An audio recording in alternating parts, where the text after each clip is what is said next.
Réalisateur Francis Lawrence. Francis, welcome. Please take a seat. Of course, you know the cast, vous connaissez, mais on va dire ladies first. Reese Witherspoon, Marlène, dans le film. Welcome, Reese, welcome. C'est le propriétaire du cirque que je vous demande d'accueillir, Christophe Waltz. Auguste. Bonjour. Bonjour Christophe. Et enfin, Robert Pattinson.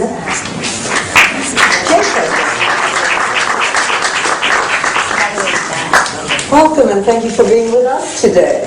Thank you. Well, Thank you for having me. I have a question really for all of you. I mean, when we all watch Water for Elephants, it's almost like a road movie where the Benzini Brothers train takes us through America. And I was wondering, which really artistic journey did you each take on this movie? Francis, your pick first. Well, I think that, for me, this was going back to kind of an older style of filmmaking, and, I had relied a lot on technology and special effects before, and I really wanted to be able to tell a story in a much more organic way, and I think that was something new that I was exploring with this film. Well, what about each of you? Reese. I would say the most remarkable experience for me was working with the elephant and training with Ty for 3 months and learning the choreography with Cirque du Soleil choreographers, and it was extraordinary. It was very physically challenging for me. What was yours, Christophe? It's a little similar but different to what Reese said.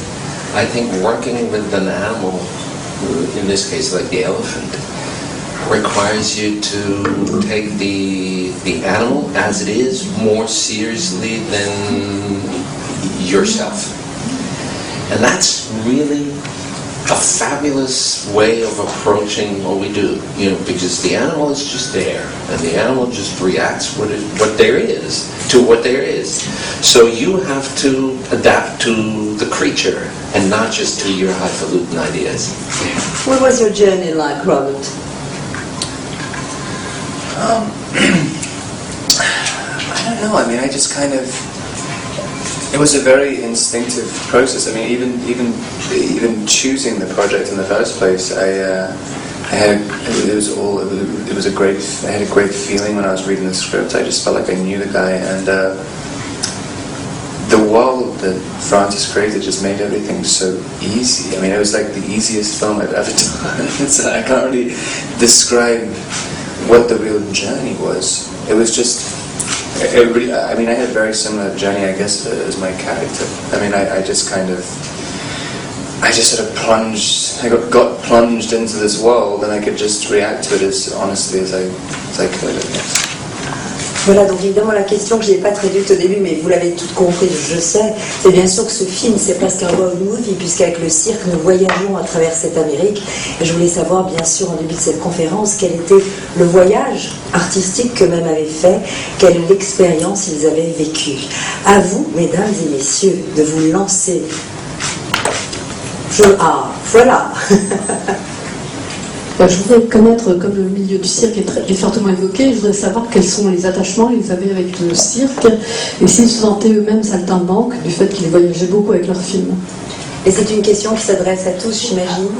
Voilà, this is a really question again for all of you. I mean, obviously the circus, the center of the film.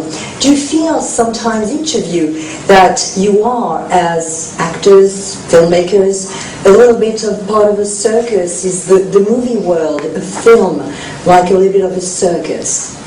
Yeah, it's absolutely like a circus. I mean, a circus is a big family that travels together and lives together for a while, and are a bunch of different mixes of personalities, and everybody has different talents, but everybody comes together with one common goal, and it's a bit nomadic, and you travel around and set up very quickly and cause a bunch of damage, and then, disappear in the same day. It's very similar.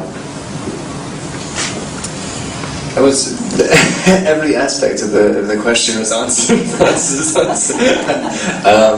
I mean, I guess I could only add that I think it's slightly easier thing doing films. I mean, just from my brief experience in a pretend circus, I mean, just having to imagine people living in a train together, and also the intensity of performing every night. I mean, I'm surprised there aren't more murders in circuses. It's like, it would be absolutely insane to do that all the time.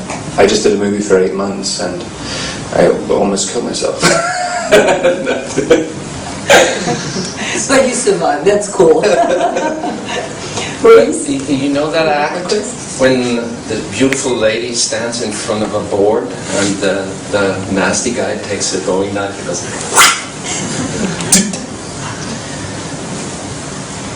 I think there's a slight difference between doing that in a movie and doing that in the circus.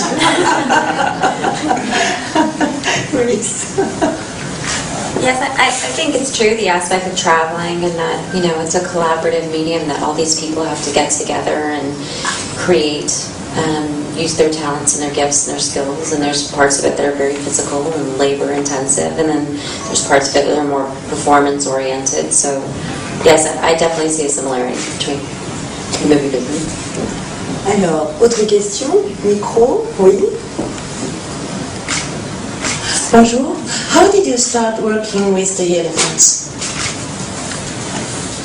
Well, I picked the elephant because the elephant trainer was recommended to me, and I had worked with him once before and really liked him, and so I went down to his ranch.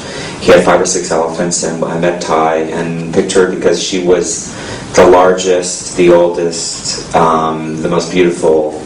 I loved how warm she felt and the freckles on her, trunk and forehead, and her coloring was really beautiful, but also she could do everything that we needed her to do. So just finding her was a bit like finding a gold mine.